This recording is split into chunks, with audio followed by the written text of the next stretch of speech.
ሚሚዬ ኢትዮጵያ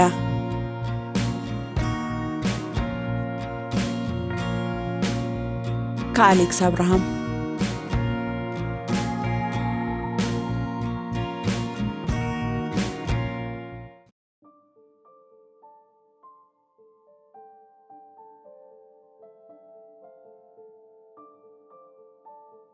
አብርሃም ኧረ ተው ልጅ ውለድ።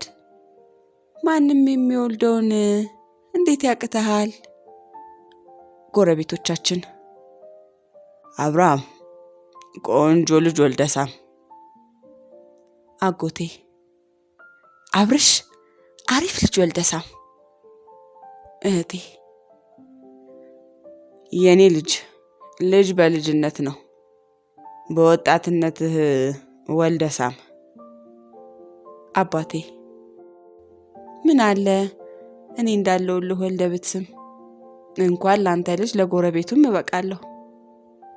እናቴ ቅር እያላት ይህን ሁሉ አስተያየትና ምክር አድምጬ ወልደሳም የሚሉኝ ልጅ የሚወለደው ጉንጭ ብቻ ይዞ ነው እንዴ ብዬ ተነጫንጬ ነበር። በዚህ ሳምንት ታዲያ ብትመክረኝ አልሰማ ስላልኳት በተግባር ልታሳየኝ ፈልጋ ነው መሰል ታናሽ እህቴ የ5 ወር ልጇን ለአንድ ሳምንት አዋሰችኝ። ለነገሩ እቤት እናቴ ጋር እኔ ራሴ ለአንድ ሳምንት ሄጄ ነበር። እህቴም ልጁን ይዛው መጣችና እዛው ተገናኘን። በጣም የሚያምር ልጅ ነው። ሲወለድ ትዝ ይለኛል እንደዚህ አያምርም ነበር። ታዲያ ላበሳጫቸው ስፈልግ በዘራችን እንኳን ቆንጆ የለ፣ ከየት መጣ ይሄ ትንሽዬ መልአክ የመሰለ ልጅ እላለሁ። እቤት ውስጥ አቧራ ይነሳል። ሁሉም እህቶች በብስጭት ቢጃማቸውን ቀይረው ያላቸውን መዋቢያ ሁሉ ተጠቅመው አስተያየቴን ውድቅ ለማድረግ ይውረገረጋሉ። ወደ ዋናው ሐሳብ ልመለስ። ሕፃን ልጅ እንደዚህ ቀርቤ ስለማላውቅ ተገርሜ ልሞት። የመውለድ ፍላጎቴ ባንዴ ከፍ አለ። ይሄ ጩጬ ልጅ ከመጣ ጀምሮ ቤታችን ውስጥ ተሰምቶ የማያውቁ አዳዲስ ድምጾች ተፈጠሩ። በቃ ድንገት ልጁን ያቀፈው ሁሉ አንድ አዲስ ቋንቋ መናገር ይጀምራል። አቡቡ ይላል አንዱ፣ እጁጁጁጁ ይላል ሌላኛው። ወፍጣናውና ፊቱ የማይፈታው የደርግ ሻለቃ የነበረው አጎቴ ሳይቀር ሕፃኑን የማቀፍ ተራ ሲደርሰው ኮስተር ብሎ በወታደራዊ ስነ ምግባር ልጁን ያጫውተዋል። ሆብዬ መጣለው ሆብዬ በድል ድሮም አባቴ ነው ጠላትን መግደል። ቤቢ በደስታ ፈገግ ይልና ሽበት ጣል ያደረገበትን ያጎቴን ጸጉር በትንንሽ እጆቹ ይጨመድዳቸዋል። ብሎ ይስቃል አጎቴ። ደርግ ከወደቀ ወዲህ እንዲህ ሲስቅ ታይቶ አያውቅም። አክስቴ ደግሞ አለች። በምንትስ ወረዳ የማንትስና ምንትስ የሥራ ባለቤት ቀንደኛ የኢህአዴግ አባል። አጎቴ ጋር አይስማሙም። በአይነ ቁራኛ ነው የሚተያዩት። በትንሽ በትልቁ ባሽሙር ከፍ ሲልም ፊት ለፊት ካልተናቆሩ አይሆንላቸውም። አንድ ጊዜ አጎቴ አክስቴን ጸበል ጠርቷት ትቀራለች። በጣም ተበሳጨ። ድሮንም እሷ አበላለው ስብሰባ እንጂ መስለኛ ቦታ ትሰጣለች። እንግዲህ ለተክለ ሃይማኖት ዝክር አበላን ከፍል ብሎ ወርፏታል። እሱም በግልጽ ባትናገረውም የአግድሞሽ መወረፉ አልቀርም። አንድ ቀን በእርሷ ስር የሚገኝ ወረዳ አንድ መንገድ ላይ ኮብልስቶን አስነጥፎ ሲያስመርቅ አክስቴ ስለ መንገዱ በቴሌቪዥን ቀርባ ዘለግ ያለ ንግግር አደረገች። አጎቴ ታዲያ ይሄ ደህና የወታደር መኪና ቢረግጠው የሚፈነቀል የእምቧይ ካብ ሲል የሷንም የፓርቲውንም ስራ እናናቀባት። አክስቴ ረጋ ብላ እንዲህ አለች። ዘመኑ የሰላምና የዲሞክራሲ ነው። በየመንደሩ ታንክ የሚሯሯጥበት ዘመን አልፏል።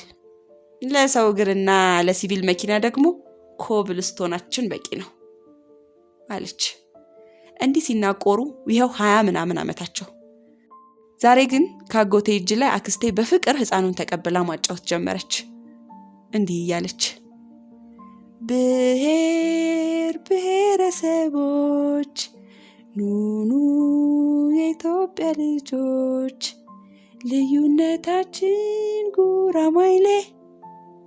የፖለቲካ አቋሙ የግል ትውልዱ ግን የጋራ። የእናቴ ግን ይለያል። ልክ እንደ ሕፃን ንግግሯን አኮላትፏ ልጇን ወክላ የልቧን ትናገራለች። ለምሳሌ ልጁን ፊቱን ወደ እኔ አዙራ ትይዘውና አቡቹ አትወልድምና ዝም ብለህ ስትንከላወስ እኔ ቀድሜ ተወለድኩ ትላለች። ተመልከቱ ልጁን እንደ አፍ ስትጠቀምበት። አረ ትውልዱ ያላለውን የትውልዱ አቃፊዎች ትውልዱ አለ ብላችሁ አትናገሩ እላለሁ በውስጤ። መች ነው የምትወልደው ትላለች በሕፃኑ ተከልላ። የትውልድ ጥያቄ ነው ሲሉ ሲዳዳቸው እንዲህ ነው እንግዲህ። በቃ ሕፃኑ እንዲህ ከአንዱ እጅ ወደ ሌላው እጅ እየዞረ ይውልና እኔ ላይ ይደርሳል። ለምን እንደሆነ እንጃ እኔ ላይ ሲደርስ የእናቴ፣ የእህቶቼ፣ የአባቴ፣ የአጎቴ ሳይቀር ማስጠንቀቂያ ይጎደጎዳል። አብርሽ እንደ ባስኬትቦል እኮ ነው ያስከው። አቡቹ ላፕቶፕ አስመስለ ጉልበት ላይ ያስቀመጥከው እኮ። አረ ኩላሊቱ አይችልም ቀና አድርገው። አብርሃም እጁ እንዳይታጠፍ ቀጥ አድርገው። አረ አንገቱ እንዳይቀጭ ደግፈው።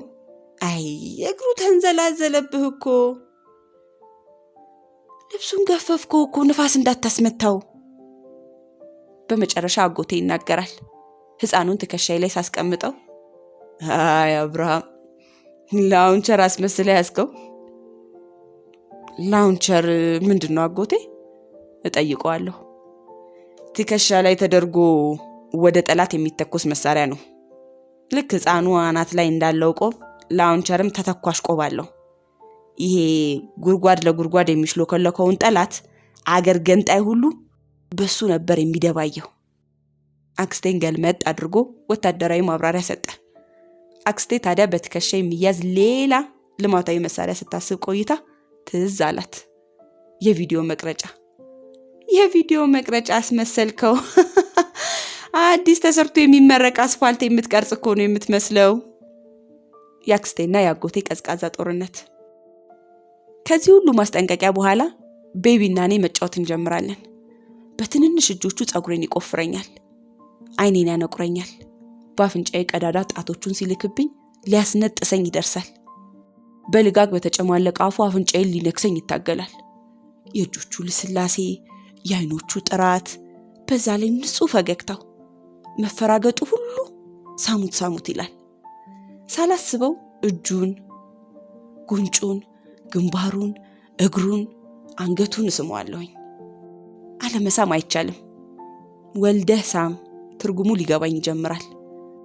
መውለድና መሳም አንድ ናቸው። በቃ ወላጅ ልጁን ሲስም ለካ አለሁልህ የሚል ቃል በከንፈሩ ማህተም እያሳረፈበት ነው። ሕፃናት ሙዚቀኞች አይደሉም፣ ግን ከየትኛውም ጣፋጭ ዜማ በላይ ድምጻቸው ህሊናን በደስታ ያስጨፍራል። ሕፃናት ሰዓሊ አይደሉም፣ ግን በአየር ላይ በሚወራጩ ትናንሽ እጆቻቸው አየሩን በህያው የፍቅር ስዕል ይሞሉታል።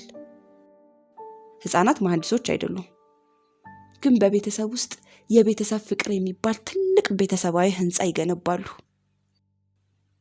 ሕፃናት ወንጌል ሰባኪ አይደሉም፣ ግን ስለ እውነት፣ ስለ እምነት፣ ራስን ስለ መግዛትና ስለ ሰው ልጅ ክብር ቃል ሳይተነፍሱ ይሰብኩናል።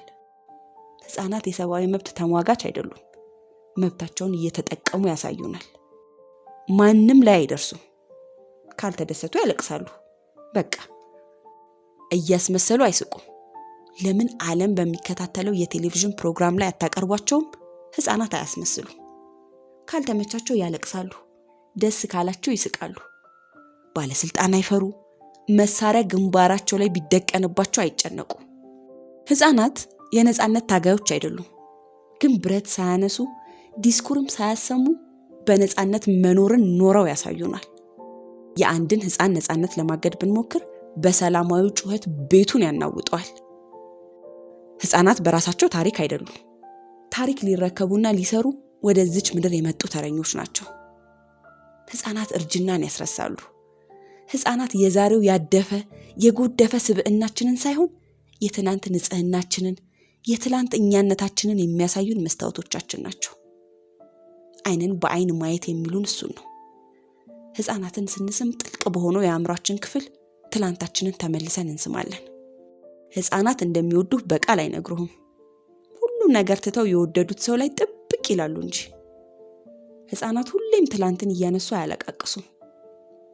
ቢያስቀይሙህም ብታስቀይማቸውም ነገን ብቻ ያስባሉ። በየቀኑ በደረት መሳብ፣ በእግሮቻቸው መቆም፣ ዳዴ ማለትና መራመድን ብቻ ያስባሉ። ብቻ አንተ ተመቻቸው እንጂ ዘርህ፣ እምነትህ፣ የኋላ ታሪክህ ግድ አይሰጣቸውም። ሕፃናት ከምር ሕፃናት ናቸው። መጣፉ እንደነዚህ ሕፃናት ሆኑ ሲል ወዶ መሰላችሁ? እና እንዲህ እያሰብኩ ቤቢ ጋር ስጫወት ሽንቱ ሸሚዜ ላይ ሽር ብሎ ከሐሳብ ያባንነኛል። አይቶልህ ነው በቃ አለች እናቴ። ልጅ ከሸናብህ የልጅ አባት ልትሆን ነው የሚል እምነት አላት። ቤቢ ሸንቶብኝ ፈገግ አለ። ሳምኩት። ሌላ ምን አማራጭ አለኝ? በድለውን ይቅርታ ሲጠይቁን ዘራፍ የምንል እኛ። ሸንተውብን እንስማቸው ዘንድ ያስገደደን ፍቅራቸው ይህን አናግሮናል። ታዲያ ሀገራችንን እምዬ ኢትዮጵያ ከምንል ሚሚዬ ኢትዮጵያ ብንላት ብዬ አሰብኩ። ስንቸገርም ስናገኝም ስንናቆርም ስንፋቀርም ከቅፋችን እንዳትርቅ ከከንፈራችንም ፍሬ በበጎ በጎ ቃል የፍቅር ማህተማችንን እናሳርፍባት ዘንድ እንዲሁም የፖለቲካ ይሁን የሃይማኖት አቋማችን ምንም ይሁን ምን ትውልድን በፍቅር እንድንቀባበል ከሚሚዬ ኢትዮጵያ ጋር ወደፊት